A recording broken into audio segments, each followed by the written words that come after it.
Le Seigneur soit avec vous. Et avec votre esprit.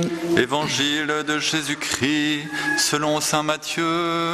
Gloire à toi, Seigneur.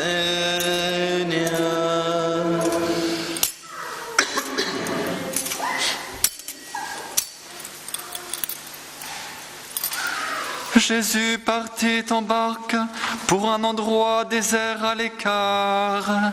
Les foules la prirent et quittant leur ville, elles suivirent à pied. En débarquant, il vit une grande foule de gens. Il fut saisi de pitié envers eux et guérit les infirmes. Le soir venu, les disciples s'approchèrent et lui dirent: l'endroit est désert et il se fait tard. Renvoie donc la foule qu'ils aillent dans les villages s'acheter à manger. Mais Jésus leur dit: ils n'ont pas besoin de s'en aller. Donnez-leur vous-même à manger. Alors ils lui disent: nous n'avons là que 5 pains et 2 poissons. Jésus dit: apportez-les-moi ici. Puis, ordonnant à la foule de s'asseoir sur l'herbe, il prit les 5 pains et les 2 poissons, et levant les yeux au ciel, il prononça la bénédiction. Il rompit les pains, il les donna aux disciples, et les disciples les donnèrent à la foule. Tous mangèrent à leur faim, et des morceaux qui restaient on ramassa 12 paniers pleins. Ceux qui avaient mangé étaient environ 5000, sans compter les femmes et les enfants. Acclamons la parole de Dieu. Louange à toi, Seigneur. Louange à toi, Seigneur. Louange à toi, Seigneur. Louange à toi.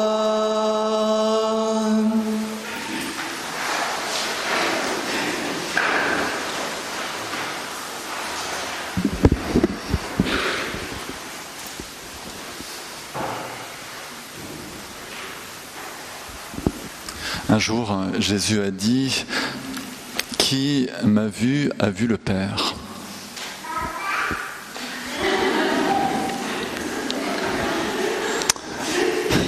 Papa. Alors ici, Jésus regarde la foule, et en lui, nous savons que c'est le Père qui nous regarde. Notre Père du ciel nous regarde, et il est saisi de pitié. Il est saisi de pitié. Oui, c'est vrai qu'on pense beaucoup à la guerre de 14 et tout ça, et on dit: où est-il Dieu? Il regarde, il est saisi de pitié. Quand tu souffres, quand tu es dans les ténèbres, quand il y a la guerre dans ton cœur, où est Dieu? Il est là, il te regarde, saisi de pitié. C'est très important que nous contemplions le regard de Dieu révélé en Jésus. Voilà la réponse que nous pouvons donner à tous ceux qui nous disent: où est-ce qu'il est ton Dieu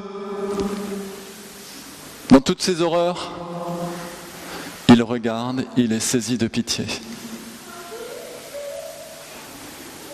Et ici, il y a une révélation, la révélation de ce regard de Dieu plein de tendresse et de pitié qui rejoint chacun d'entre nous là où nous avons faim. Venez à moi, vous tous qui avez faim. J'espère que nous avons faim aujourd'hui. Nous avons faim de Dieu.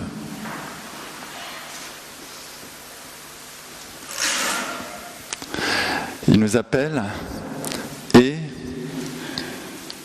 il veut nourrir nos cœurs. Il veut répondre à la soif qui nous habite. C'est vrai qu'on aurait pu aller se balader ce matin. Pourquoi pas?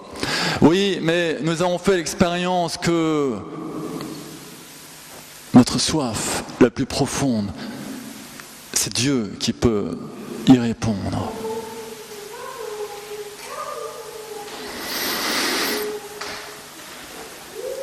Alors, nous contemplons la miséricorde de Dieu. C'est quoi la miséricorde de Dieu?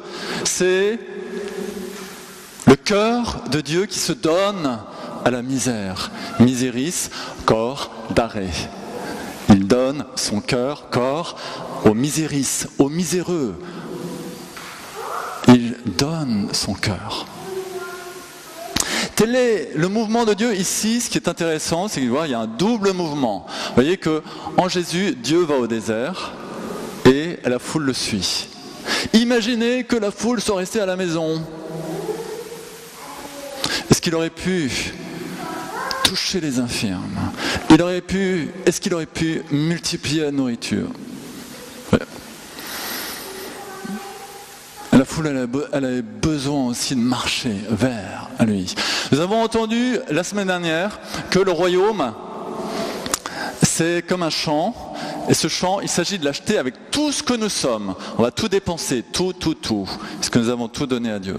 Il y a une exigence. Et aujourd'hui, paradoxe de Dieu, il nous dit c'est gratuit. On n'achète pas l'amour de Dieu. Cantique de Cantique, il dit si tu veux acheter l'amour de Dieu, tu récoltes du mépris. Le mépris. Tu ne peux pas acheter l'amour de Dieu. Il est gratuit. Mais il y avait besoin de ce mouvement. Dieu veut donner sa miséricorde. Il y a la petite Thérèse, elle voit le cœur de Jésus comme une source, et sur la source, il y a comme une pierre, et cette pierre, c'est la pierre de notre manque de confiance, de notre non-confiance, de nos révoltes, tout ça, qui fait que la source ne peut pas jaillir.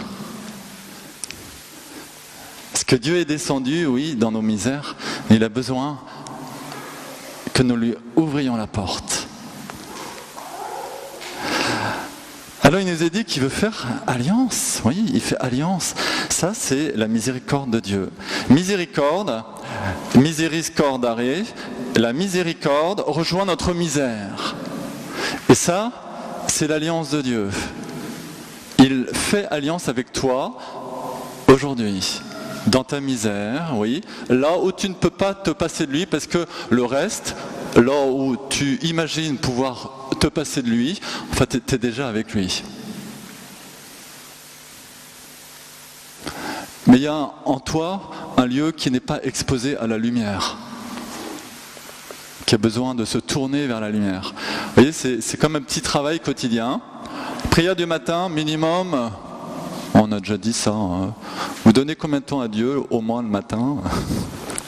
Bon, moi je conseille minimum un quart d'heure, parce qu'il n'y a pas de raison qu'on donne plus pour le corps que pour l'âme.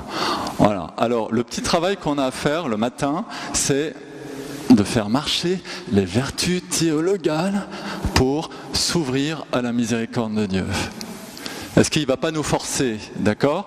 Il ne peut pas te forcer à l'accueillir, c'est la loi de l'amour, c'est gratuit. C'est gratuit. Et paradoxalement, il va devenir mendiant de ton bon vouloir. Vous savez, Saint Jean de la Croix, il imaginait Dieu comme... Vous savez, dans l'Espagne de son temps, il y avait les beaux... qui allait chanter la sérénade au pied de la maison de la Belle. Et ça, c'est Jésus qui appelle. Et la Belle en question, elle dit, tu reviendras une autre fois. J'ai pas le temps, je veux pas prier, j'ai pas le temps de prier. J'ai pas confiance. Alors, nous, le défi, c'est de dire oui à Dieu. Oui aujourd'hui. Surtout aujourd'hui que nous célébrons, entre guillemets, le monde plutôt, mais nous aussi dans un sens, ce centenaire, Première Guerre mondiale. Qu'est-ce qui s'est passé? Vous me direz, c'est un ensemble de choses. Du côté de Dieu, l'amour gratuit. L'amour éternel qui ne finit pas. Rien ne pourra nous séparer de l'amour de Dieu. Cet amour est éternel.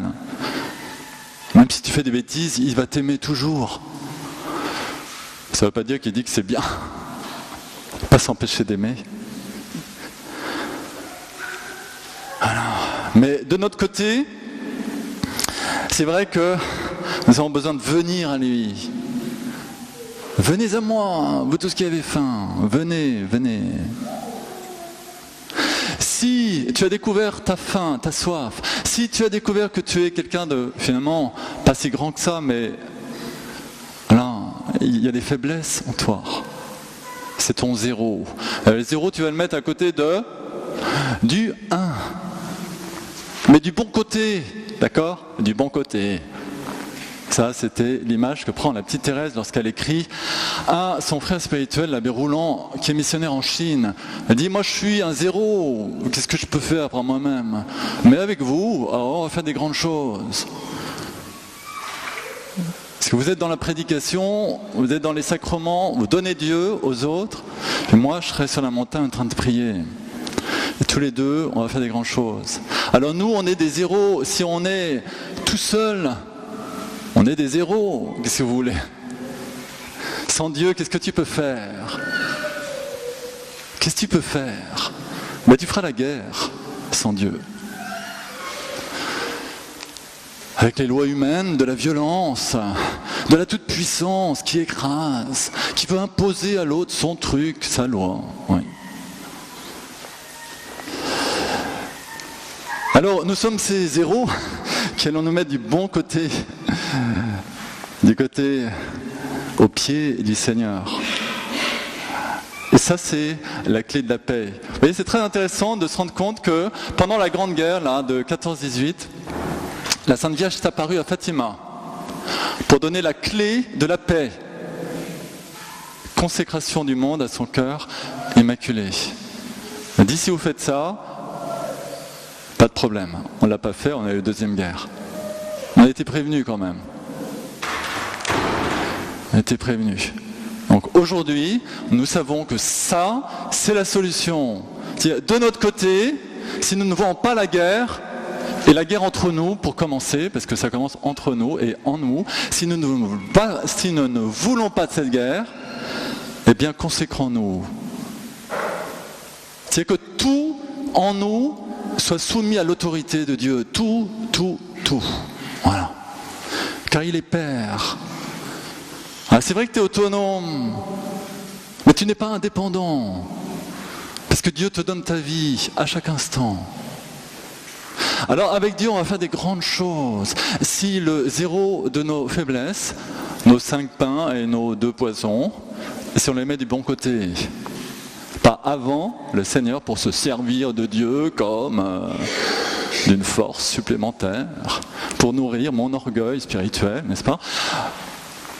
Non, nous allons servir le Seigneur, servir son projet de paix. Alors nos projets perso, on va les revoir. Parce qu'à quoi ça sert d'avoir des projets personnels s'ils ne servent pas au projet de Dieu? On est là pour quoi entre nous? C'est quoi le sens de nos vies? Voilà, c'est peut-être un peu beaucoup, mais on ne peut pas passer à côté de ces questions un jour où vous écoutez la radio et on ne vous parle que de la guerre. Il va falloir aujourd'hui avoir une réponse. Aujourd'hui, quand on va sortir là, de la chapelle, et opter pour être nous, ces artisans de paix. Et s'il y a la guerre dans nos cœurs, opter pour la paix.